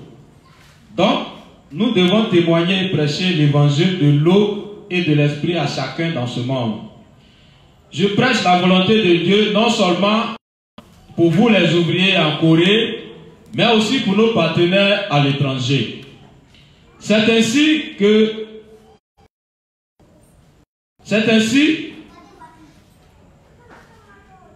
je les discipline. Nos partenaires à l'étranger passent par un temps difficile maintenant même. Maintenant, ils ont besoin d'autres partenaires pour servir l'évangile de l'eau et de l'esprit, bien qu'ils aient été débordants de joie quand ils ont accepté l'évangile et reçu la rémission des péchés. Ils ont aussi besoin d'un dirigeant spirituel qui les conduira. C'est pour cela que je vous dis cela. Ça va. Donc les livres qui sont envoyés, tu prépares le volume 56, page 283, paragraphe 2. Les livres sont envoyés à travers le monde comme des petites plantes dans des objectifs simples pour que nous nous laissons discipliner par le contenu des sermons, dans le but que soient élevés dans chaque pays des dirigeants spirituels approuvés et reconnus par le Saint-Esprit. Est-ce qu'on se comprend? Donc, un temps doit être mis à part pour ruminer suffisamment, utiliser les l'école, la pratique de ce qu'on a lu, isoler chaque thème de sa vie de foi, jusqu'à ce que ils disent vraiment, tu suis chaque aspect de sa parole, tu l'appliques, à force d'appliquer chaque aspect, tu deviens expérimenté, autant de choses par toi. Donc, vu les résultats dans chaque domaine, alors tu peux diriger les autres, à commencer chez toi, chez les autres, et tes travaux seront des directions pour les autres. Au travers de tes travaux, tu seras recommandable. Amen. Et tu dirigeras les autres, soit par tes travaux, soit par ta présence. Donc, dis que, comme tel, le révérend n'a pas mis sa main sur lui pour le consacrer, alors qu'il a consacré au travers des ouvrages. L'Esprit de Dieu a dit, lui là, quand par mon serviteur, j'ai envoyé les livres qu'ils ont commandés à répétition, il a mis un temps à part pour étudier chaque aspect des livres et pour s'appliquer à l'application. Amen. Et il y a eu résultat sur résultat, il y a eu des moments d'échec, il y a eu des moments de peur, il y a eu des moments de manque de foi, il y a eu des moments de pas comprendre comment ça fonctionnait. Et moi, j'ai commencé à entérimer ces travaux. C'était ma volonté. Alors, je produis des travaux à travers le monde. Je lui dis qu'il aille par-ci, par-là, pour que des gens soient dans la volonté, pour que des serviteurs naissent. Des gens qui connaissent ma volonté parfaitement aux yeux sur et qui ont égard à ses volontés. Donc, c'est un des buts quand il envoie des livres. Pour que des gens comme nous, comme toi, comme les Seigneurs du Bénin, du Cameroun, qui sont contents d'avoir reçu, d'Amérique, du Brésil, qui sont ici, les livres, on est contents, la joie, d'être de nouveau, les choses ne se limitent pas. Le but, il faut que nous soyons des bons sols, de quelle sorte de bons arbres qui vont nourrir autant de personnes. Au grand feuillage, des grands branchages, où il y aura de l'ombre, où autant d'animaux viendront pour se recueillir. Amen. Donc, ça c'est le rôle du Saint-Esprit, parce que le vieux de Corée ne va pas se déplacer. Donc, si le débat tourne autour de ça, est-ce qu'il est venu?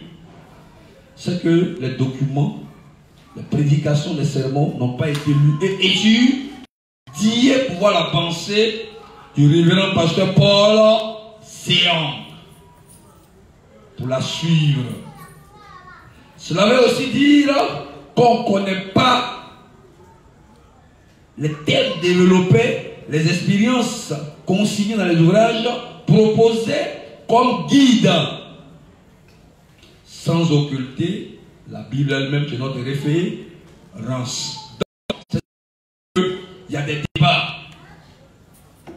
Le révérend ne nous a pas établi, donc nous on va faire pour nous. On s'élève de rébellion en rébellion, tout en gardant toute violation des règles de Dieu. On est content parce qu'on a le livre blanc. On est content parce que le révérend nous a aussi apporté à nous autres qui ne respectons aucun principe des livres qu'on revendique. On est content. Et en même temps, aussitôt qu'on a la tête d'une assemblée, on exige obéissance. Ça nous rappelle curieusement le texte de Jean-Jacques Rousseau. C'est-à-dire, quand tu es sur le baptême, tu penses que tu dois être subversif, rebelle, mais dès que tu deviens général, tu n'accepterais pas dans mon armée la rébellion. Mais en son temps, quand tu n'étais pas général gradé, mais tu devais être normal quand on se rebelle. À ton tour, tu veux obéissance. Mais dis donc, c'est la culture de désobéissance. Et nous, tout le monde est aussi général. En un an, mon cher, on veut général en un an. Parce que les avantages liés à un général, vraiment, toi, t'es qui? T'es nous ici. C'est nous qui avons formé. En 3 mois, t'es général, mais non, c'est rien.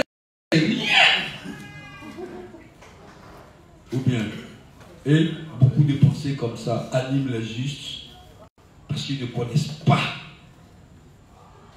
le leader mondial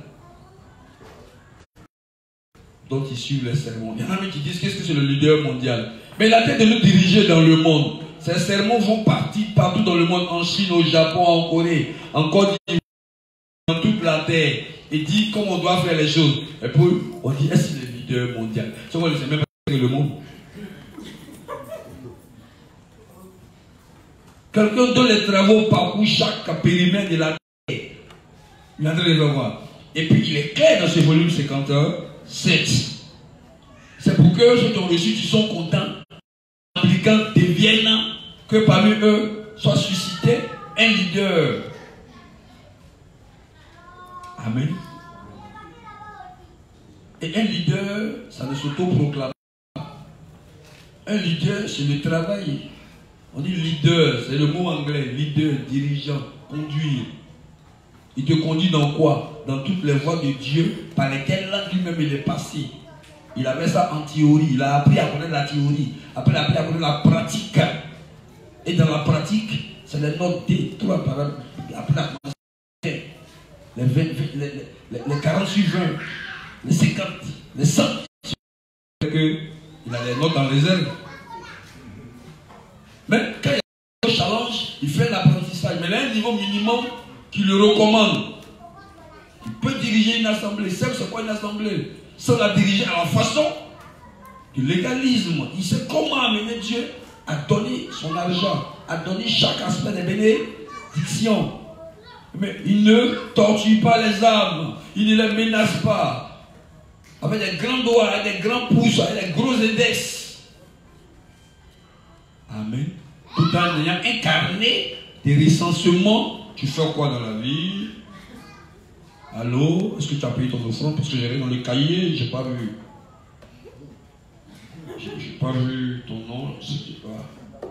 Ça, il y a des dispositions prises quand des serviteurs se mettent ensemble, des cotisations. Là, c'est des cas exceptionnels. Parce qu'un serviteur doit apprendre à donner, à se donner, puisqu'il a donné même sa propre vie. Sa vie est plus importante que l'argent qu'il donne. Un serviteur croit en Dieu. Il sait que Dieu ne l'abandonnera pas. Mais si un serviteur même, on voit en lui qui ne croit même pas, Dieu qu'il sait, qui n'est même pas sûr qu'il va faire quelque chose, il dit tout son le modèle, ça quoi? C'est-à-dire, on fait un cachet regarder avec lui, avec Dieu. Ça devient de l'improbabilité. Or, c'est l'amen. Donc, c'est un cœur d'amen que l'on peut. On va finir avec cette partie-là.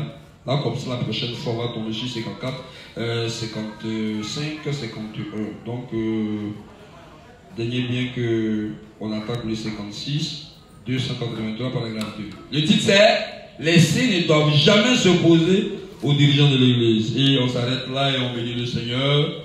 Que lui donner les oreilles pour une meilleure compréhension, débouchant sur la pratique. Que tout se dit avec les commentaires ne soit pas vu comme des règlements de compte personnels, mais la parole de Dieu dite même aux prédicateurs. Amen. Les justes ne doivent jamais s'opposer aux dirigeants de l'Église de Dieu. Le moins que vous puissiez faire en tant que saint juste est de ne pas vous opposer aux serviteurs de Dieu ni à l'évangile de l'eau et de l'esprit.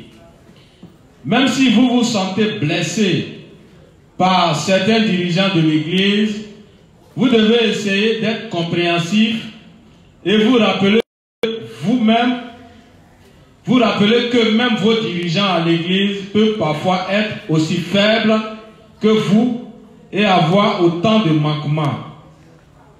Vous réaliserez alors que Dieu essaie en fait de briser votre propre justice et vous remercierez Dieu et mettrez à nouveau toute votre confiance en sa justice. C'est par de telles épreuves et tribulations que vous vous confiez en la justice de Dieu encore plus. Si vous vous unissez à vos prédécesseurs de la foi, vous serez alors unis à l'Église de Dieu et vous pourrez vivre le reste de votre vie comme soldats de Christ. Peu importe combien de manquements vous avez devant Dieu, aussi longtemps que vous croyez en sa justice, vous n'avez absolument aucun péché. Nous sommes tous devenus justes en croyant en la justice de Dieu et avons reçu la rémission des péchés de la part du Seigneur, sommes devenus les propres enfants de Dieu et avons obtenu la bénédiction de la vie éternelle. Amen. Bien noté. On se regarde. On sait que l'autre peut avoir des limites. Et puis bon, on ne fait pas toute une histoire éternelle. Amen. Sachant que nous aussi, nous sommes comme ça, ce sont les épreuves. C'est des choses par lesquelles Dieu nous fait passer. Et puis quand tu comprends ça, tu peux continuer à suivre la direction. Et Dieu peut continuer à illuminer. Amen. Que d'utiliser les manquements, comme dans le livre 6, parlant de ce qui s'est passé entre qui? Noé et ses fils. Et tu finis par détruire, et tu bouges l'ordre établi, et tu bouges tes oreilles, et tu amènes la colère de Dieu sur toi. Et puis quand tu suis comme ça, tu comprends que ça peut arriver, ainsi de suite. Un jour, tu peux être un dirigeant, un bon dirigeant, tu peux comprendre que ton frère se fâche, et tu n'en fais pas une histoires qui empêchent l'évangile d'évoluer. Exemple pratique.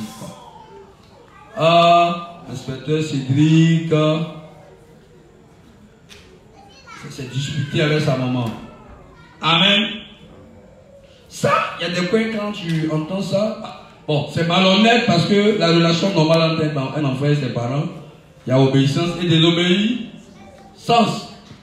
Est-ce que c'est tout le temps que quand maman parle, tu écoutes? Surtout quand ils grandissent, ils ont de quoi à dire maintenant. Nous avons de quoi à dire. Donc, lui, il viendra dire, mais c'est pas possible. Comment lui, un homme de Dieu, il peut discuter sa maman? Et Dieu est merveilleux.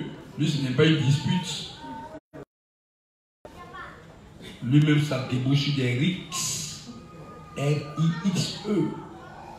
Des coups violents, comme sa figure. Son nez casse, dents, toi, ça tombe. Et puis il dit, c'est normal qu'il est humain. Mais dis donc, quel justificatif. Donc, tu as en face de toi un extraterrestre. Il dit, lui, il a le Saint-Esprit, il dit, mais et toi? Il dit, si, nous aussi, la main. Ah, d'accord. Du coup, lui, il finit de régler le problème avec sa maman. Ils vont de l'avant, il rit. Sa maman se souvient des années où elle élevait son enfant, où il pissait dans les couches. Ben, il se sent beaucoup gêné. Parce qu'on recense un petit aspect de sa vie qui le rend un peu gênant. N'est-ce pas? Ouais, où il pissait, il chiait. Bon. Et sa femme à côté, elle apprend beaucoup de choses qu'elle apprendra pour l'enquiquiner. Ah, donc toi aussi. Tu volais dans sauce. Ah, vraiment, hein, mais quand ton enfant fait ça, tu sors des grands yeux. Tu t'as volé dans sauce, tu vas voir. Oh, toi-même. C'était toi le champion de ça. On comprend d'où vient ce comportement de l'enfant.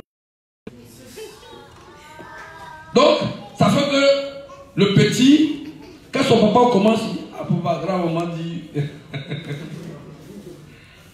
Donc, le petit, le modèle de papa qui ne pétait pas, parce que l'enfant il faisait ça proprement, et le papa se plaignait que depuis que lui n'a jamais fait ça. Donc l'enfant vient d'apprendre que son papa a un doctorat dans ce genre de choses. Vous voyez? Donc, mais avec le temps, l'enfant comprend que son papa, hélas, est un humain, il a le bol alimentaire, tant que tu manges, tu as besoin de faire du gaz, des pains. Sinon, si tu ne fais pas de pain, tu es un homme qui est foutu. Voilà, tu vas avoir ballonnement, et ça peut finir par faire OK. Et puis, faire un pain, va réjouir tout. Ah, il a pété, ah oui, il pète, il a fait péter. Puis les docteurs sont contents, oui, il a pété beaucoup. Tu es content, toi chercher des médicaments pour sortir gaz. Alors que, quand ce n'est pas un problème, tu as honte. Tu te caches devant tes camarades quand tu fais un grand pain. Ouh. Petit, pourquoi tu as fait ça? On va dire, papa, c'est pas moi. Papa, c'est toi. On dit pas ça au grand. Ça, c'est l'éducation. Mais, quand tu es malade, qu'on entend que tu fasses ça, notre éducation de l'hôpital, mon ami, il faut faire vite. Ça, là, c'est pas bon. C'est pas ça. D'ailleurs, avec les opérés, c'est fréquent. Surtout ceux qui ne vont pas à la scène, 1 semaine, 2 semaines. Ah, mais quand ils te font ça successivement, ils sont heureux. Surtout quand c'est long. Et ils sentent le ventre que c'était ballonné. Puis ils disent, ouf, béni soit le nom du Seigneur d'avoir inventé une telle chose dans le corps. Donc tout ce que Dieu fait est... Sinon la petite partie qui est gênante, ce sont les odeurs qui accompagnent. Donc ça fait que quand on est à l'école primaire, la maîtresse souffrait. Parce qu'il y a des gens qui ont des positions. Ça fait que toute la classe, avant que midi n'arrive, quand il est 10 heures, la maîtresse est soulagée parce que il y a des bombes subtiles nucléaires. Libérées par des vents qui mangent vraiment des aliments non recommandés. Vous voyez? Donc, quand Dieu dit que tout ce qu'il fait est bon, va du jeu. Et je finis. Si moi je suis tombé, je suis mort, il serait souhaitable que les asticots vraiment m'enlèvent dans ce coin-là. Pourquoi? Parce que mort, est-ce que je suis utile? Bien le contraire, mon corps va vous emmerder avec ces odeurs. Donc, les détritus, tous ceux qui accompagnent, qui vont venir se grouiller pour mettre en pièces tous les os lâchés. Vite, vite. Vous allez les bénir parce que grâce à eux, vous allez bien respirer. Amen. Tout le reste là, on met ça en bas. Ce sont des vestiges. Les ossements, on enterre. Donc, bon, on va au cimetière juste pour voir si on n'a pas cassé la tombe, on nettoie. Sinon, bon, ceux qui vont au cimetière, puis cause, un dialogue est engagé. Avec qui? Le défunt. Franchement, voyez pour voir s'ils n'ont pas une crise de folie. Puis le gars, tu vois, il pleure, il dit non, papa, je ne suis pas d'accord, là, ce que maman a fait. Elle allait marier le voisin, depuis que tu es parti, il faut revenir à la maison. C'est une vraie crise, tu commences d'hystérie. Sur ce, je m'arrête, ce sera l'objet de notre enseignement. Est-ce qu'on peut bavater, causer, dialoguer, oui, avec les morts? Amen, oh, vraiment, il vient du cimetière, il causait papa. Et le démon, pour confirmer la charge, le soir il rentre à la maison où tout le coin est bien glacial. Les gens ont la chair de quoi? Les poules, tu ne peux pas parler, tu dis même, bon, ce n'est pas une telle atmosphère que le papa avait, on le connaît, c'est un buveur de Koutoukou, un buveur de liqueur, toujours bien ébriété. Quand il arrive, il crie sur sa femme, il dit, ah, Marguerite, tu es où là? Alors oui, mon bon. Mon photo d'ignon, bien entendu. Voilà, avec un peu de sauce, voilà, gna. C'est comme ça il faisait. Et il mangeait comme quelqu'un en poursuivait. Voilà, c'est comme ça il faisait. Voilà, puis il dit, mais dormir! Bon, comme puis il aime mieux ce principe biblique là. Où l'homme est, la femme doit être. Voilà, donc comme il va dormir, elle doit le suivre, elle aussi, un bout. Elle boit, mais il sent comme ça, puis il va dormir. Bon, c'est dans ça qu'il est rentré. Tu as fait comment? Hein, tu as dit oui, pour le meilleur et pour le pire. Mais il se trouve que depuis que tu es marié à lui, il n'y a que le pire. Que Dieu vous bénisse.